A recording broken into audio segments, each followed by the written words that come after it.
whoever you are, wherever you may be, this is a story for you, for all those endowed with the spirit of a vagabond.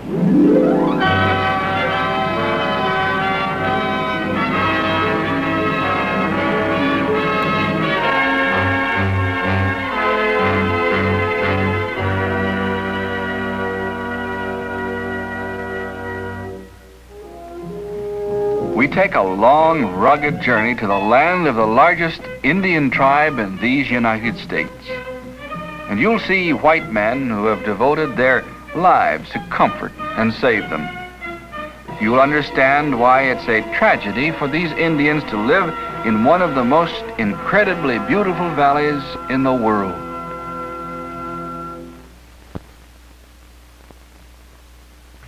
Hi, everybody. Welcome to Vagabond. Bill Burrid speaking.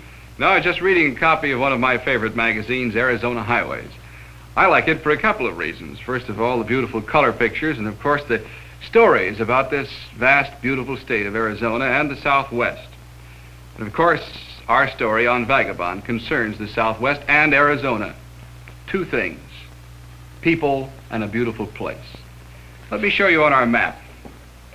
Here is the great state of Arizona. North of Flagstaff and stretching across the northern part of the state of Arizona live the Navajo Indians. Now, they are, of course, probably the true vagabond because they travel. They're nomads. They go from one area to another, and they live in a vast area of land that is almost inaccessible to the white man except by jeep and helicopter or airplane. So I know you're going to enjoy our story on Vagabond.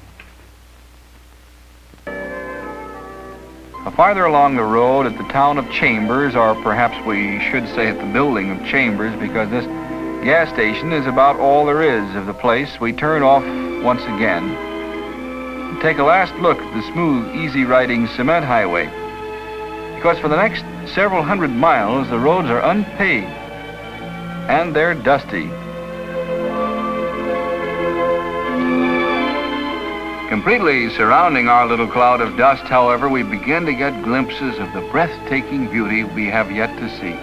From Chambers, Arizona, we proceed over an uncharted route to the town of Chinle, the gateway to Canyon de Chelly National Monument, where we meet Superintendent John Aubuchon.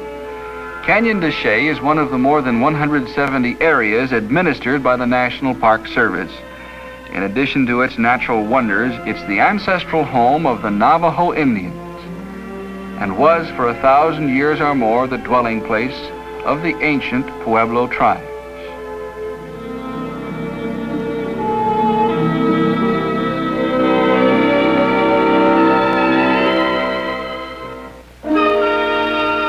Over 400 ancient ruins are located here, of which the White House ruins are the most famous.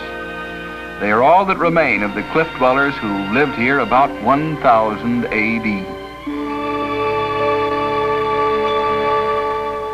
The canyon at this point is 500 feet of sheer walled rock.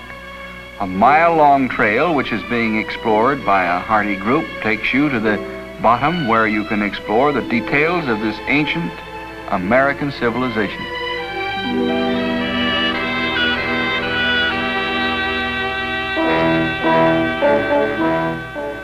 Fantastic as it may sound, the cliff-dwelling Indians actually lived in those homes embedded in the rocks. Some of the rocks themselves are more than 200 million years old, formed by the wind and the river and the rain.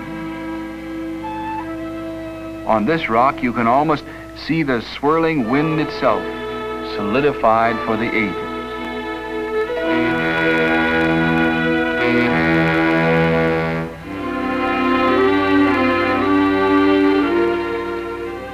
The girls now are looking out over Canyon del Muerto, the Canyon of Death, where the Navajos never enter because of many of their ancestors were slain there by the Spanish. In contrast to the Valley of Death, the girls visit this area called Beautiful Valley.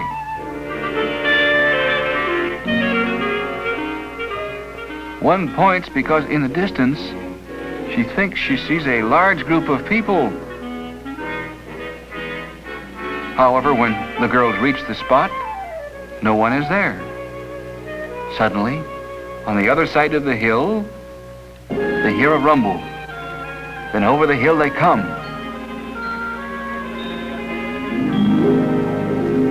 No, they're not wild Indians. They're just a group of boys and girls from the YMCA and the YWCA in Whittier, California. You see, once a year they come here to spend a week or 10 days to learn the ways of the Navajo people and to live with the Navajo youngsters. During the trip, the Whittier children invite the Navajo boys and girls to visit them in the summer, thereby promoting goodwill between both races. During game period, White Hand and Red Hand join as the children gather in a large circle with the Whittier children in the center doing some Indian dances.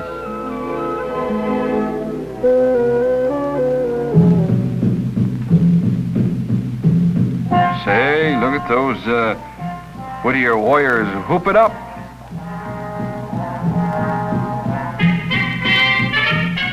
The young Navajo girls seem to enjoy watching as the boys go on the Indian warpath. Michelle here never saw her boyfriend dance like this before. Both the Indian boy and the American boy enjoy what they see.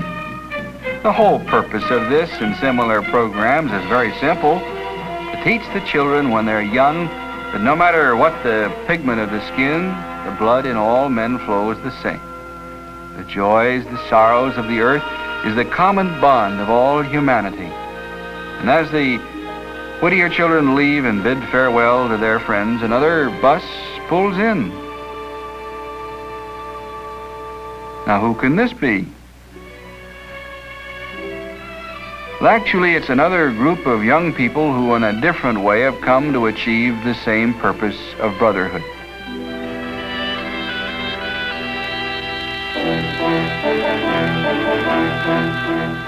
Ken Grant, Minister of Youth in the San Marino Community Church of California, is greeted by Dr. and Mrs. Joseph Gray of the Presbyterian Church and Mission at Chinle.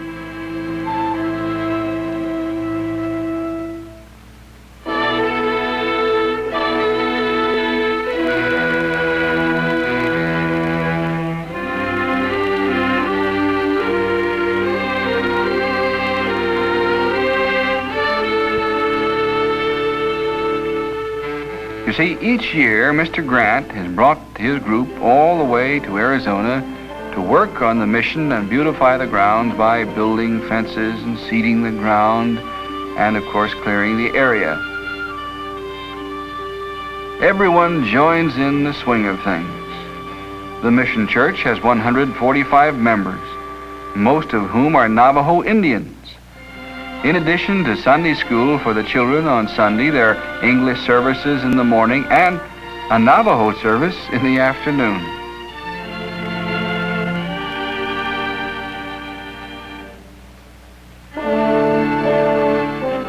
This indeed the true spirit of brotherhood. Many Navajos still believe in their idol gods, in the medicine man who influences and sings over the sick. Considering the strength and longevity of the old Navajo culture, the Christian missionaries here have made great progress in the relatively short 45 years that they have preached the gospel. The Indians who break with the old religion become Christians are marked people. However, as each generation becomes more educated and familiar with the ways of modern life, the old ties grow weaker and weaker. It's to be hoped for, worked for, and prayed for that someday both the red man and the white man will become fully integrated with one culture and one religion.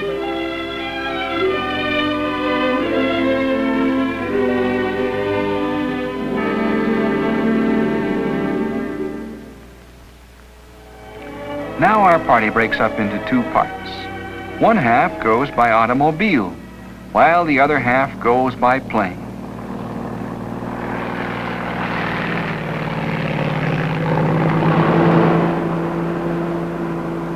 To many, Canyon de Chelly is even more inspiring than the Grand Canyon. Many Navajo families make their homes in the canyon bottom, where they have small farms.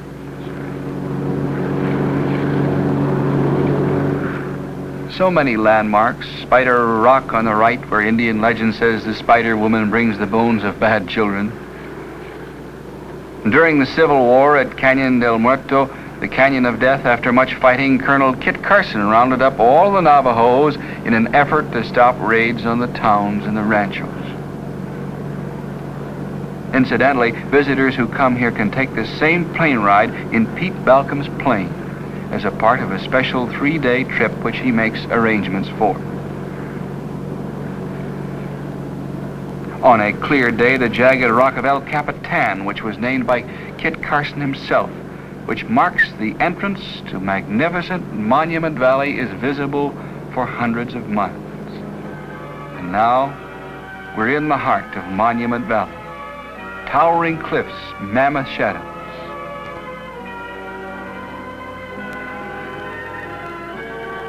No man yet born has ever set foot upon this isolated plateau, appropriately called No Man's Mesa. Navajo Mountain in the background, where the muddy Colorado and the San Juan rivers meet. Although from above, many of these sites, such as this natural arch, may seem miniature in size, actually they're hundreds of feet wide and high.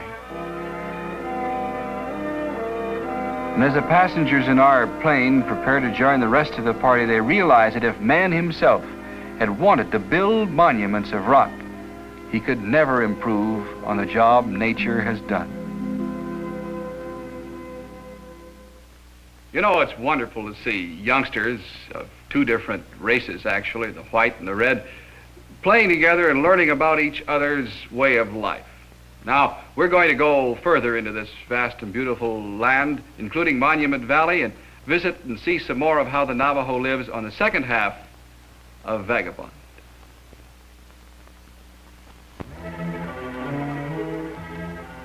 The approach to Monument Valley by automobile is just as impressive, if not more so, than the approach by air.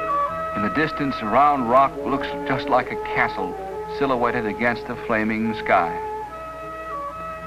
The Navajos in the valley live in homes of mud and clay called hogans. Old-fashioned methods still predominate in the farmland, but some modern machinery is being put into use. The land in general, unfortunately, is very poor for farming.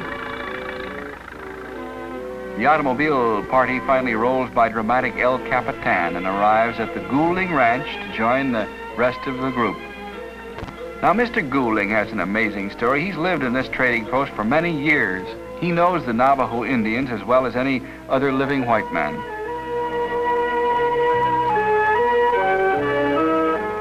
Another visitor at the ranch whom our crew met and who incidentally gave the boys some expert advice on how to take first-rate pictures was the famous still photographer Joseph Munch. His work has appeared in the best pictorial magazines, including Arizona Highways.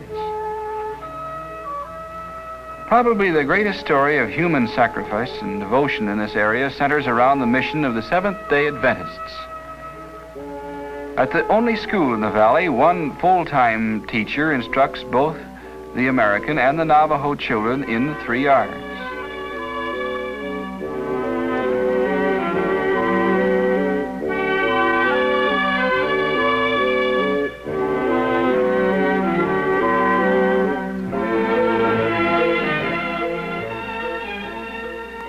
Going to school in Navajo land. Although many of the Navajos have accepted the white man's educational and medical help, most of the 60,000 Indians in this area have remained the same generation after generation. Approximately 5,000 Navajos live around Monument Valley in scattered hogans. They're a solitary people. They live on a poor diet of corn and mutton. And their great tragedy is that they live in a land that's unbelievably beautiful, but horribly unproductive. Their hope, their salvation rests not only with courageous people such as the Seventh-day Adventists, but even more important, with their own children who must be taught the value of freedom and knowledge.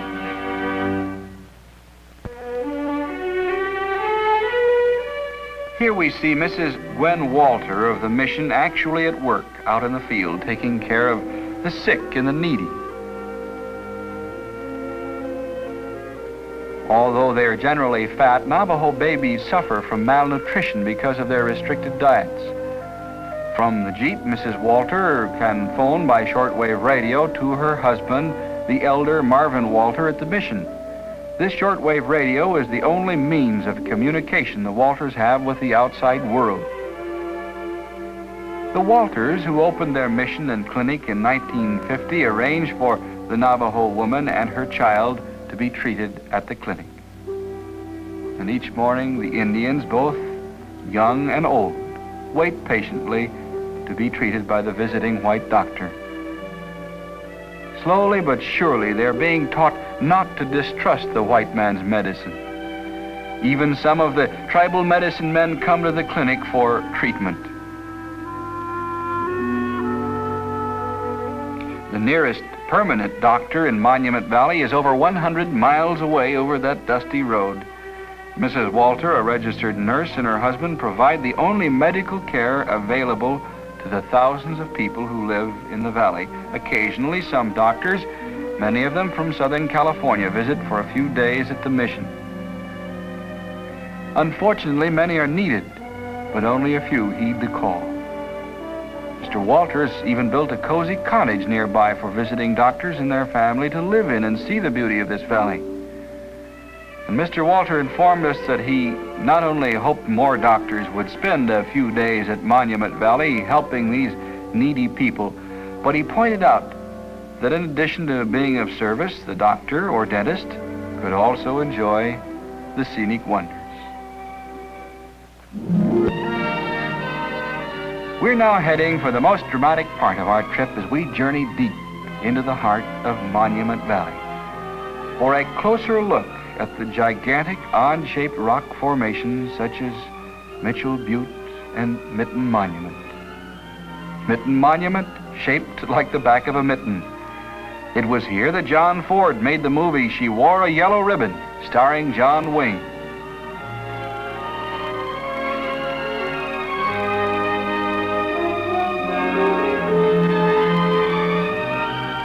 Further along the road, we see the formations of the King on the Throne and Castle Butte. On wheels, this rugged terrain can only be reached by a Jeep with four-wheel drive.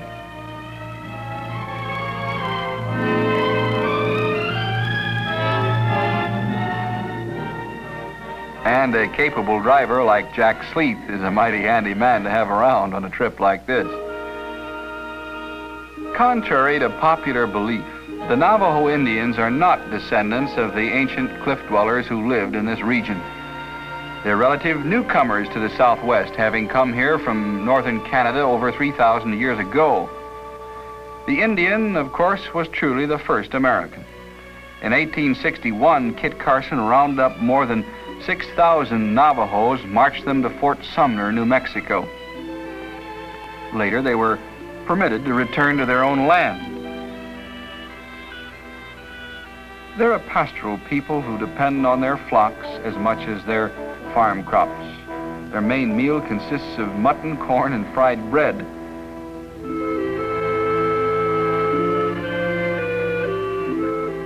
Long recognized as one of the most intelligent of all Indian tribes, they are by far the best known hand loom weavers in the entire country.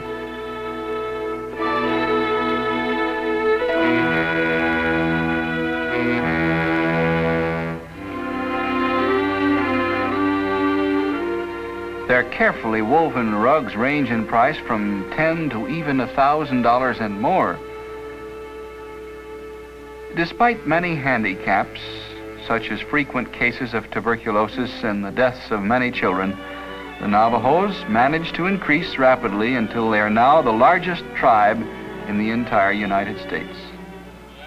Offhand, it would seem that the 50 million acre reservation at the four corners of Arizona, Utah, Colorado, and New Mexico would be plenty of room for these 60,000 Indians.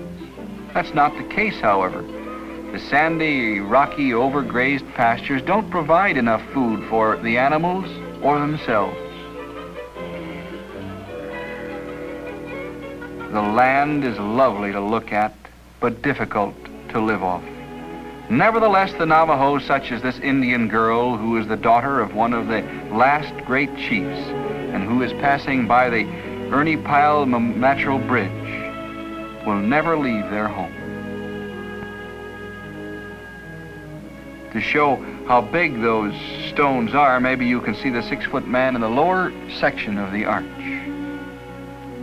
Understandably so, it's almost as if the Navajos have been hypnotized by the immensity, the barren beauty of Monument Valley. From structures such as these, which represent 3 Yabichai Indians and a totem pole, they seem to gain inner strength and courage. Even the necessary controls of the Federal Commission of Indian Affairs and the ravaging drought, such as in 1951, have not been enough to drive them from their land. As Joseph Munch himself described it, it seems that in this valley the whole world spreads out before you. Here the moon sprinkles its magic upon the monuments. The heads of all the governments and all the policy makers could gather in this vast, lonely place. Perhaps they'd find a way to settle all the problems of the world. Monument Valley does that to people. And while the Navajo Indians still live here in this land of their ancestors, all of us owe it to them and to ourselves to do what we can for them. But who really knows? Perhaps here in Monument Valley they've found a greater peace than all the tribes of the world.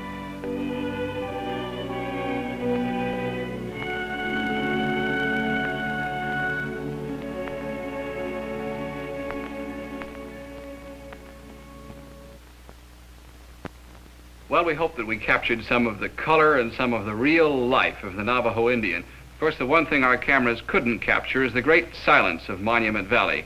And perhaps this silence is what makes the Indian so patient and so used to waiting for things. And unfortunately, through the past few years, it's been difficult for the Navajo Indian who lives in this vast tract of land to get proper medical attention or proper education. Now, if you're planning to visit the Navajo country and see it for yourself, there are a couple of tips that I'd like to pass along to you. First of all, make sure that your automobile is in very good shape. Secondly, make sure that you have reservations for one of the trading posts in which you can stay. You might write the Flagstaff Chamber of Commerce or the Phoenix Chamber of Commerce for information regarding staying in the Navajo country and visiting with the Navajo Indians. Well, if you've enjoyed seeing our story and meeting these people, then, like the Navajo, you have the true spirit of a vagabond.